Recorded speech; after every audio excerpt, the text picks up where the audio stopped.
Friends ఈ రోజు అయితే సబ్మర్సిబుల్ మోటార్ అయితే కంప్లైంట్ వచ్చింది. ఎక్కడైతే మన యాండ్ పైప్ అయితే ఉండదండి, ఆ పైప్ అయితే ఇరిగిపోయింది. దానికి ఉన్న పైప్ అయితే నేను డొక్కన తోడేసి లాగి పట్టుకుని కస్టమర్ని పట్టుకోమన్నాను. ఇక్కడ చూసారు కదా, ఇక్కడ యూనియన్ అయితే ఒకటి ఉంది. నేను ఎస్ఎస్ అండి, ఇది యూనియన్. మనం జాగో దెబ్బేసుకునేలా గంటతో అయితే తిప్పుకోవాలండి. చాలా ఇప్పుడు ఇది తుప్పటేసి ఉందండి. ఓకే ఫ్రెండ్స్, ఇలాగైతే మనం ఇప్పుకోవాలి. ముందైతే మనం మోటార్ పైకి లాగ తీయాలైతే ముందు పైపుది ఉన్న పైప్ అయితే పైకి లాగేస్తే కానీ అప్పుడు మోటార్ కానీ తీస్తే కావదండి. అందుకని ముందుకి ఇది తిప్పేయాలి. ఇది ఇరిగిపోయింది చూసారు కదా, మొత్తం తుప్పటేసి ఇరిగిపోయిందండి. తోడైపోతే అయిపోతున్నాం, ఎంత లేదండి పట్టు డస్ట్ అలాగే ఎలాడుతుంది అంతే. ఇప్పుడు ఇది అయితే తీసి పక్కన పెట్టేసి అప్పుడు మోటార్ అనేది తీసుకోవాలన్నమాట. శుభ్రంగా లాగేయాలండి. ఇంకా దీని అంత అవసరం లేదు ఇంకా. ఓకే ఫ్రెండ్స్, మరి ఈ విధంగా అయితే చేసుకోవాలి. చెక్కులు అయితే నట్లు తుప్పడేసినాయి, అందుకని ఎంటీ కూడా కోసేస్తున్నాను అనమాట. తర్వాత మనం ఎంటీ వేసుకుని కప్లింగ్ వేసి కలిపోవచ్చు. చెక్కులు లేదండి, మొత్తం ఖరాబ్ అయిపోద్ది. ఓకే, తర్వాత మనం ఇక్కడ వైర్ అయితే ఉంది కదండి, కేబుల్ మనం కొంచెం బోర్లేదు కొంచెం లూజ్ పైకి లాక్కుని మనం దాన్ని బట్టి తర్వాత జాయింట్ వేసుకునేలాగా కట్ చేసుకోవాలి.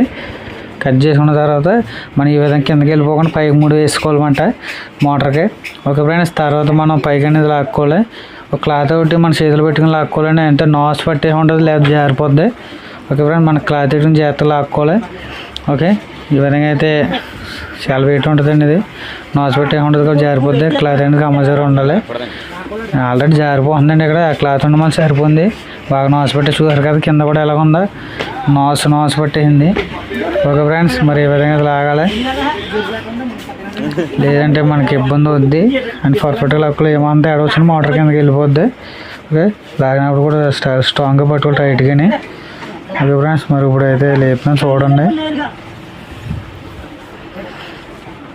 ఇంకా మంచి ఊతంగా లాగవలసి వస్తుందండి. బాగా టైట్గా ఉంది బోర్, కొంచెం ఇది టైట్గా పడుతుంది చూసారు కదా. కుదిపినా కూడా రావట్లేదు. ఇప్పుడు ఏం చేయాలి, కిందకు ఒక లాగాలన్నమాట. కుదుపు లాగితే అలాగ వస్తుంది అన్నమాట. ఇక్కడికి అయితే జాయింట్ గడిగా తీసేయాలి. జాయింట్ గడి తీసేసిన తర్వాత మనం ఇప్పాలన్నమాట. కొంచెం కడుక్కోవాలని బాగా నాసు పెట్టేసి రగ్గ ఉంది మోటార్. ఇప్పాలని కూడా ఇబ్బంది అవుతుంది, జారిపోతుంది. ఇక్కడైతే మనం చూసారు కదా, మెస్ ఉంటుంది. మెస్ ఓపెన్ చేసుకున్న తర్వాత మనం ఇక్కడికి ఓపెన్ చేసుకోవాలన్నమాట, పంపు మోటార్ ఇక్కడ. ఓకే ఫ్రెండ్స్, మరి ఈ విధంగా చేసుకోవాలి, జాగ్రత్తగా ఇప్పుకోవాలి. ఓకేనా, చూసారు కదండి, మొత్తం నాసుపడింది. ఇప్పుడైతే నేను ఓపెన్ చేసేస్తున్నాను, పంపు మోటార్ విడ తీసేస్తాను అనమాట. ఓకే, ఓపెన్ చేసిన తర్వాత మనం చూడాలన్నమాట ఏమైంది అనేది. పంపు పట్టింది, మోటార్ పోయిందని చూడాలి. ఓకే, డస్ట్ బాగా తెగెక్కేసిందండి ఇసుక.